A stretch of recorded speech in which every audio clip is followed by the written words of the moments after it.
kelompok 3, 11, 5. Dan pada kali ini kami akan memperkenalkan 5 rumah adat dari 5 pulau besar di Indonesia. Pertama-tama perkenalkan, nama saya Dimas Tripragata, absen 11. Perkenalkan, nama saya Gari Setiawan dari 11.5, absen 16. Perkenalkan, nama saya Yani Mangkasar dari 11.5, absen 3. Saya Laura Kristiana, absen 19. Saya Lisa Masjid 11.5, absen 5. Saya Desena Sidik, absen 10. Selamat menyaksikan. Indonesia adalah negara yang kaya akan keberagaman, baik dalam budaya, suku, bahasa, maupun adat istiadat. Salah satu bentuk keberagaman yang dapat kita banggakan adalah rumah adat yang tersebar di seluruh Nusantara. Setiap rumah adat mencerminkan identitas, kearifan lokal, serta mencerminkan nilai-nilai budaya dari masyarakat setempat. Nah, dalam video kali ini, kita akan mengenal 5 rumah adat dari 5 pulau besar yang ada di Indonesia, yaitu Pulau Sumatera, Pulau Jawa, Pulau Kalimantan, Pulau Sulawesi, dan Pulau Papua. Melalui keberagaman rumah adat ini, kita bisa melihat betapa uniknya budaya di setiap daerah, sekaligus memahami bahwa perbedaan justru memperkaya dan mempererat persatuan bangsa kita. Mari kita jelajahi bersama keindahan dan makna di balik rumah adat yang menjadi warisan budaya Indonesia. Selamat menyaksikan!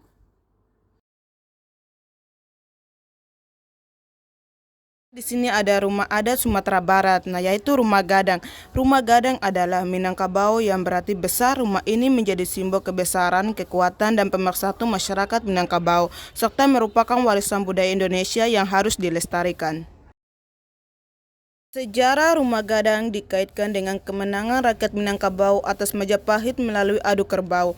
Untuk menghindari perang Majapahit setuju mengadu kerbau, mereka mengirim kerbau besar dan ganas, sementara rakyat Minangkabau mengirim anak kerbau dengan pisau di ujung mulutnya. Saat mencari susu, anak kerbau melukai perut kerbau Majapahit hingga tewas. Baiknya, simbol kecerdikan dan kemenangan masyarakat Minangkabau membangun rumah gadang dengan bentuk atap menyerupai ke tanduk kerbau. Rumah gadang sudah ada sejak abad keempat. Filosofi rumah gadang melambangkan pemersatu, kekuatan, dan kebesaran masyarakat Minangkabau. Bangunan ini mencerminkan kehidupan sosial dan adat istiadat Minangkabau yang menjunjung tinggi musyawarah dan kebersamaan. Bahan bangunan rumah adat Gadang, bentuk atap melengkung menyerupai tanduk kerbau.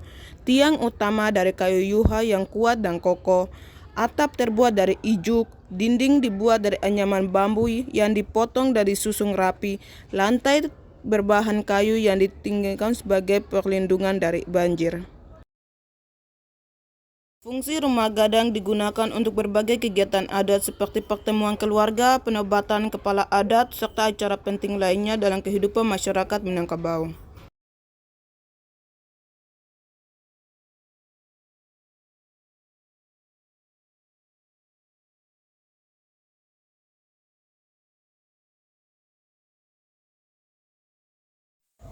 Pengertian rumah betang.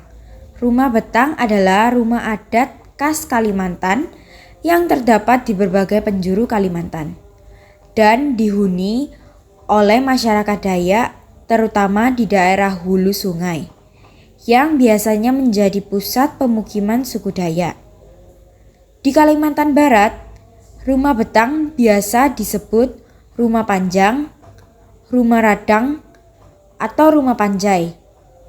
Dalam bahasa Dayak Nganju, betang berarti mengedepankan musyawarah dan mufakat. Sejarah dari rumah ini adalah sejarah rumah betang tidak terlepas dari sejarah suku Dayak itu sendiri.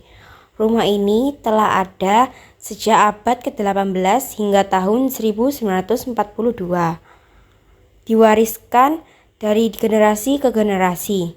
Pada awalnya, rumah betang dibangun sebagai tempat berlindung dari serangan musuh dan hewan buas. Namun, seiring berjalan waktu, rumah ini juga menjadi pusat kegiatan sosial, budaya, adat istiadat masyarakat Dayak. Filosofi dari rumah ini ialah rumah betang, rumah suku adat Dayak bukanlah sekedar tempat tinggal, melainkan pusat kehidupan, simbol kebersamaan, wadah hukum adat, cerminan kearifan lokal, dan pusat spiritualitas. Di dalamnya, segala aktivitas sehari-hari berlangsung, mempererat tali silaturahmi, keputusan adat diambil, pengetahuan leluhur tentang alam tercermin, dan roh leluhur diyakini bersemayam. Rumah adat ini digunakan sepanjang waktu, terutama saat upacara adat atau perayaan. Rumah ini digunakan sebagai tempat tinggal komunal, tempat musyawarah, upacara adat, dan kegiatan sosial lainnya. Bangunan rumah adat betang terbuat dari kayu ulin yang kuat, tahan lama, dan tidak mudah lapuk. Jadi, rumah joglo merupakan rumah yang mulai terpinggirkan selain karena material pembuatannya yang mahal yaitu menggunakan kayu jati. Era globalisasi seperti ini menimbulkan adanya pergeseran selera terhadap sebuah bangunan yang sebelumnya menyukai bangunan rumah tradisional, kini lebih menyukai bangunan rumah bergaya modern minimalis. Hal tersebutlah yang membuat rumah joglo sulit ditemui dan bahkan hanya sedikit dari masyarakat yang mengerti bahwa rumah joglo bukan hanya sebagai tempat tinggal atau berteduh, namun juga memiliki simbol dan makna-makna dari setiap sudut bangunannya. Rumah tradisional Jawa ini memiliki estetika tersendiri yang merupakan manifestasi dari cara orang Jawa hidup dalam menghadapi lingkungan. Joglo sebagai bangunan adalah representasi simbolis dari relasitas yang nilainya telah melampaui bentuk dan struktur bangunan. Joglo dalam bahasa Jawa yaitu untuk menjalin dengan Tuhan secara vertikal maupun horizontal, dengan alam lain dan lingkungan. Sejarah dari rumah ini adalah rumah joglo sudah ada sejak masa kerajaan-kerajaan kuno di Jawa, seperti Kerajaan Mataram kuno atau abad ke-8 hingga ke-10 Masehi. Arsitektur rumah ini dipengaruhi oleh konsep bangunan Hindu-Buddha, terutama dalam penggunaan struktur kayu, bentuk atap bertingkat, dan tata letak ruang yang berorientasi pada kosmologi Jawa. Pada masa Kerajaan Majapahit atau abad ke-13 hingga ke-15 Masehi, arsitektur rumah joglo semakin berkembang dan menjadi simbol status sosial. Hanya kalangan bangsawan dan keluarga kaya yang mampu membangun rumah dengan struktur joglo karena bahan dan teknik pembuatannya yang mahal. Filosofi dari rumah ini ialah rumah joglo mempunyai kerangka bangunan utama yang terdiri dari soko guru berupa 4 tiang utama penyangga struktur bangunan serta tumpang sari yang berupa susunan balok yang disangka soko guru. Susunan ruangan pada joglo umumnya dibagi menjadi 3 bagian, yaitu ruangan pertemuan yang disebut pendopo, ruang tengah atau ruang yang dipakai untuk mengadakan pertunjukan wayang kulit disebut pringgitan, dan ruang belakang yang disebut dalam atau omah jero sebagai ruang keluarga. Dalam ruang ini terdapat 3 buah sentong atau kamar, yaitu sentong kiri, sentong tengah, dan sentong kanan. Terjadi penerapan prinsip hierarki dalam pola penataan ruangnya. Setiap ruangan memiliki perbedaan nilai. Ruang bagian depan bersifat umum atau publik, dan bagian belakang bersifat khusus atau pribadi atau privat. Uniknya, setiap ruangan dari bagian teras, pendopo sampai bagian belakang atau pawon dan pekiwan tidak hanya memiliki fungsi tetapi juga syarat dengan unsur filosofi hidup etnis Jawa. Bahan yang digunakan dari rumah joglo ini adalah berbahan kayu jati sehingga tetap kokoh dan kuat. Jadi, rumah joglo ini digunakan ketika ada aktivitas formal seperti pertemuan, tempat pagelaran seni, wayang kulit, dan tari-tarian, serta upacara adat. Nah, selanjutnya ada rumah adat dari Sulawesi, Rumah Tongkonan. Rumah Tongkonan adalah rumah adat suku Toraja yang berasal dari Provinsi Sulawesi Selatan. Rumah adat ini memiliki ciri khas atap yang melengkung seperti perahu atau tanduk kerbau. Kata tongkonan berasal dari kata tongkong yang artinya duduk dan akhiran an yang biasanya diartikan sebagai tempat. Tongkonan merupakan simbol tempat duduk dan berkumpul untuk bermusyawarah. Sejarah kemunculan rumah adat ini awalnya berasal dari perahu. Masyarakat Toraja dulunya menggunakan perahu sebagai kendaraan sebelum mendiami wilayah mereka saat ini. Rumah berbentuk perahu tersebut kemudian terus mengalami perkembangan fungsi dan arsitektur. Perubahan ini didasarkan pada aturan-aturan adat yang juga semakin berkembang. Tongkonang sendiri berasal dari kata tongkong yang artinya menduduki atau tempat duduk. Sedangkan tongkonan dapat bermakna tempat tinggal penguasa adat yang juga dijadikan sebagai tempat berkumpul. Fungsinya sebagai tempat masyarakat desa duduk berkumpul dan bermusyawarah. Filosofi sebagai simbol status sosial, tempat berkumpul, dan warisan budaya.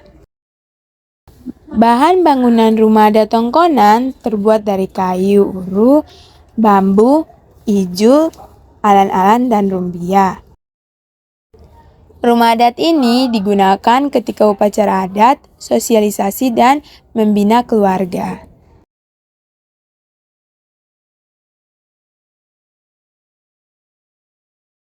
Nah, selanjutnya ada rumah adat dari Papua, yaitu rumah adat Honai adalah rumah tradisional masyarakat Papua yang terbentuk bulat dan terbuat dari bahan-bahan alam. Rumah ini merupakan rumah adat suku Dani, suku Lani, dan suku-suku asli Papua lainnya. Kata Honai berarti rumah. Sejarah berawal dari kondisi alam Papua yang tidak menentu. Suku Dani merasa tidak nyaman dengan kondisi alam yang sering hujan dan angin kencang jika tinggal di bawah pohon-pohon besar. Kondisi alam itu membuat mereka berinovasi mendirikan rumah tinggal yang menapikan tanah. Filosofi rumah adat Honai yaitu simbol kebudayaan, identitas, dan kebanggaan masyarakat Papua. Fungsi sebagai tempat tinggal, tempat pertemuan, dan tempat upacara adat. Bahan bangunan rumah Honai yaitu kayu, bambu, atau rumbai. Rumah adat ini digunakan sepanjang tahun, terutama saat upacara adat dan perayaan tradisional.